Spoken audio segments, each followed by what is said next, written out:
Okay. So let me talk about this. And this is something that I picked up in the general reading.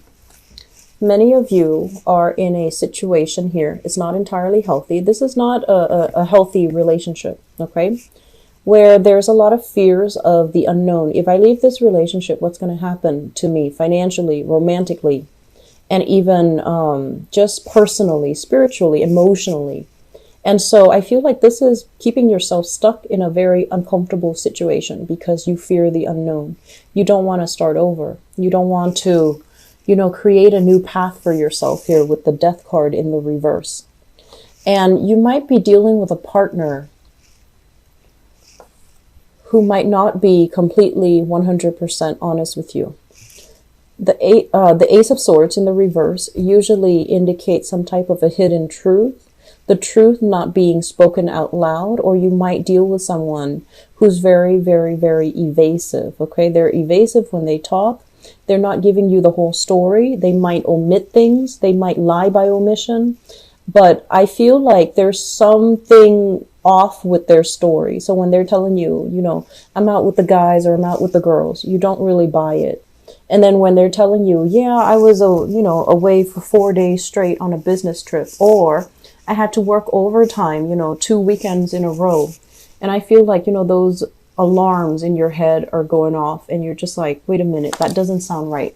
And so you don't have like concrete evidence in order to remove yourself from this situation. But your intuition is telling you that something's off. And if you don't make changes, you're going to end up stuck in this situation, never knowing the answer. And just keeping yourself stuck because it is a safe environment, but it's not entirely the best for you. So if you are at all here dealing with an air sign, an Aquarius, a Gemini, or a Libra, I feel that you want to have these face-to-face, heart-to-heart conversations so you can dig at the truth. And if this at all sounds familiar, you want to be a little bit careful about, where you're giving your power away and whether or not this is the life that you've envisioned for yourself, okay? Because it doesn't feel to me like it's a good environment, all right? Okay, you've got somebody who's like controlling the purse strings here. I have here a water sign. So this is a Pisces, a Scorpio, or a Cancer, Sun, Moon, or Rising. So I want to say like this is male or female, okay? At their best. I feel like they can be very, very romantic. They can, when you interact with them, when you talk to them, they look straight into your eyes and they make you feel like you're the only person in the room. They can be a little bit like, I want to say, they're very sensual. And I feel like the chemistry, the attraction is very strong with this person. When it's in the reverse position, it can indicate manipulation. It can indicate somebody who's kind of like using your emotions against you. Either they are telling you, I love you, so I do all of these things, and they're not great things. Or they can guilt trip you into doing something the way that they want. And as I'm saying that, I feel like this might not even be a water sign. It could be somebody who's like using your emotions against you.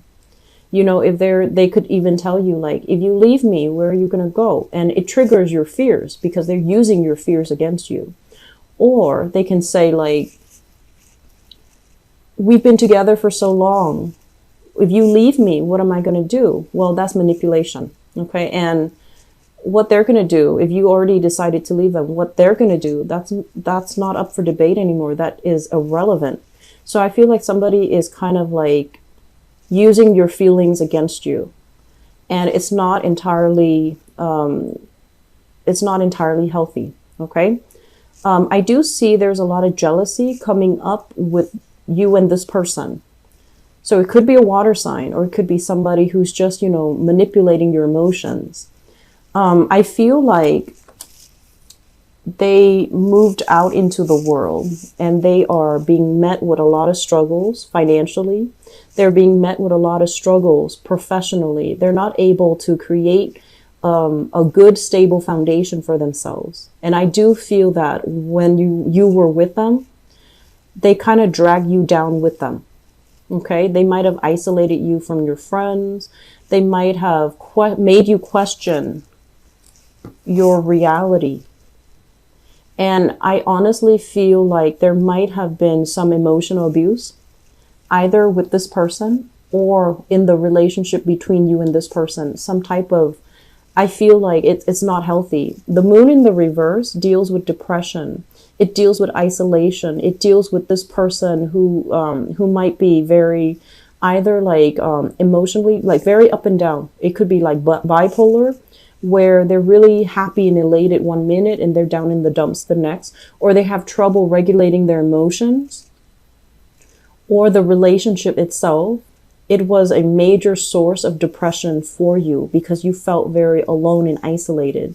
So even, you know, when this person was at their best, where they showed you how much they love you, and they have the tendency to, they have the capabilities to be quite romantic, but together as a couple, it's almost like you didn't have a sense of direction. You were kind of fumbling in the dark, and things got really confusing. You didn't know what to believe, and you didn't know what's real. So I feel like many of you you have realized this. You're moving away from this. So it's not like I feel like you're still in it. I feel like you have moved on away from it. And there's a lot of mental clarity. It's kind of clearing things up for you. And you're looking back at this relationship partner, and there might even be communication coming in from this person from your past. And it's going to trigger some things. It could trigger, you know, if you have children together, it could trigger some disputes regarding ownership. If you're trying to make a move in your life, for example, change your geographical location, change jobs, I feel like this is a person that can come in and try to, you know, throw a wrench in the works. No, you can't go. What am I going to do when you go? Or what are the kids going to do without me in the picture? So I feel like they're interfering in your love life in some way. They're interfering in your family life in some way. And there's still a very strong presence of this person still lingering in your environment. Okay. Okay. So let me talk about this. This just screams out to me a lot of naive energy. Not that you're naive, Sagittarius, but I feel like, you know, a lot of the times you do see the best in people. You do see the best in situation. You also have a very optimistic outlook as well. And you're a little bit careless when it comes to letting new people in. Okay, so I just want you to, I don't want you to be like paranoid when you meet new people, but I feel like your intuition is working overtime to help you avoid these things. So you really need to start trusting your intuition a little bit more. We have here, once again, this is kind of like, and you know, this is showing up here as a water sign. This is the Page of Cups. And this is basically someone who's very sweet. They have a very sweet, harmless, you know, happy-go-lucky type of a demeanor. They see the best in situations. They don't hold grudges against anybody. And they don't really, I want to say, they don't see the worst in anybody. And I feel like this is the energy that you embody. Because by constantly trying to compensate, well, maybe they didn't mean that mean thing that they said. Maybe they were just having a bad day. That's compensating. Or maybe the other person, you know, didn't mean that. Maybe what they really meant was this. I feel like it's a really important thing for you to just accept things at face value. Just accept it at face value until the person or the situation proves otherwise. Because I feel like you're compensating. You're just like, oh, it couldn't really be that bad. Maybe they were just having a bad day. But if they're consistently having a bad day on a regular basis, it's probably not because they're having a bad day. It's because, you know, that's just the way that they are. And so try to see things through more of an adult lens so that you don't end up, you know, so that other people don't end up yanking your chain, or so that you don't put your faith in the wrong person. Okay. I'm feeling as well, we have here the Nine of Pentacles. And the Nine of Pentacles, this is a card about self-confidence. I usually look at it as somebody who's very, very abundant. And they don't care if they're not in a relationship. They're happy with their independence. They're happy with their bachelorhood. They're okay with, you know, friends and family and work. They're okay being on their own. When it shows up in the reverse position, it can also indicate to me a cycle. If you consistently find yourself like this, where you're lacking in independence and you identify yourself in terms of, you know, your relationship partner, if you identify yourself and you link your identity together with a relationship partner, that's where we're going to end up in this type of a situation where you gravitate towards, you know, the first person that shows you, the first person that shows you kindness, or the first person that shows you niceness. The act can be very superficial, but I feel like because you're craving this, that you jump into that relationship thinking it's the best thing ever, when in fact, the person might not be sincere. Does that make sense? So this is kind of like being happy on our own, choosing to be alone rather than being stuck in an unhealthy relationship. And I'm also sensing as well, some of you are financially dependent upon a partner. And so the partner kind of like has you wrapped around their fingers and you don't really have a way out. So I feel fixing your financial situation first is going to allow you more clarity, and it's going to allow you to find a way out. So first of all, we have here the Fool, and the Fool is making a change. It's about, you know, embarking on a new phase in your life, and not fearing that you're going to be met with disappointment and regrets. Okay. So it's kind of like staying very, very optimistic so that you don't wallow in self-pity, so that you don't end up in this situation where you're just like, I'm going to stay because I feel bad for the other person. Okay. Each person that we encounter in life, they have their own free will. So it's not our will to stay and be martyr in a situation and be like the martyr for somebody else. So I feel like many of you are fearful about leaving because you don't want to upset the other person, or you feel bad and you're just like, I don't know how the other person is going to live without me, because, you know, that guilt trip has been triggered. And so my advice here is you need to take care of yourself.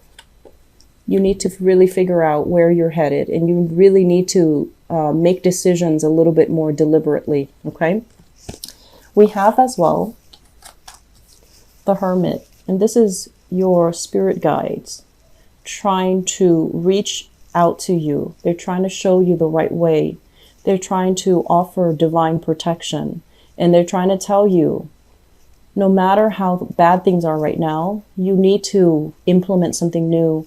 We're going to show you what you need to do in order to get yourself to a cleaner, highly elevated state. We're going to show you how you can, you know, end that chapter in your life so that you can begin anew.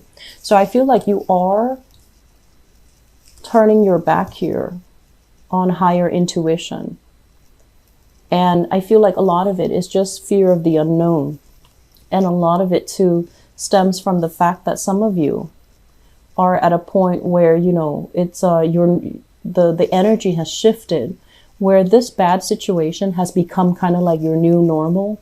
And then as a result of it, you don't really see anything else. You don't see anything else that can be better, or you can't really envision that something else is better that's waiting for you out there. So you need to do a lot of, I want to say, clearing away old energies. Okay. And you have some very strong protection always, Sagittarius.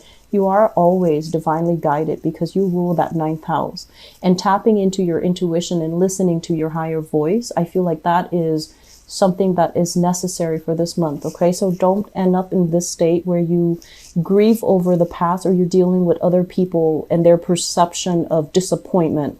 You're going to need to break free, and you're going to need to really live up to your potential so that new opportunities can come into the picture. Okay.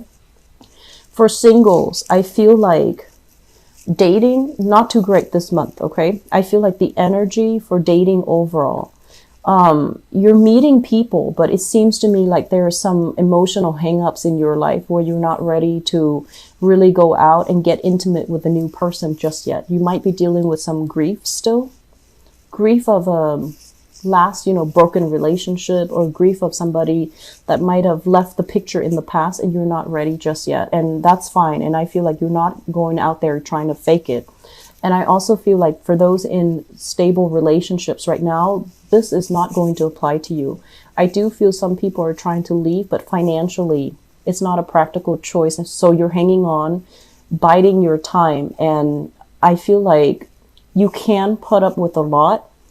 However, once again, when is enough? When is it going to be that point where it's an emergency and then you can break yourself free from this?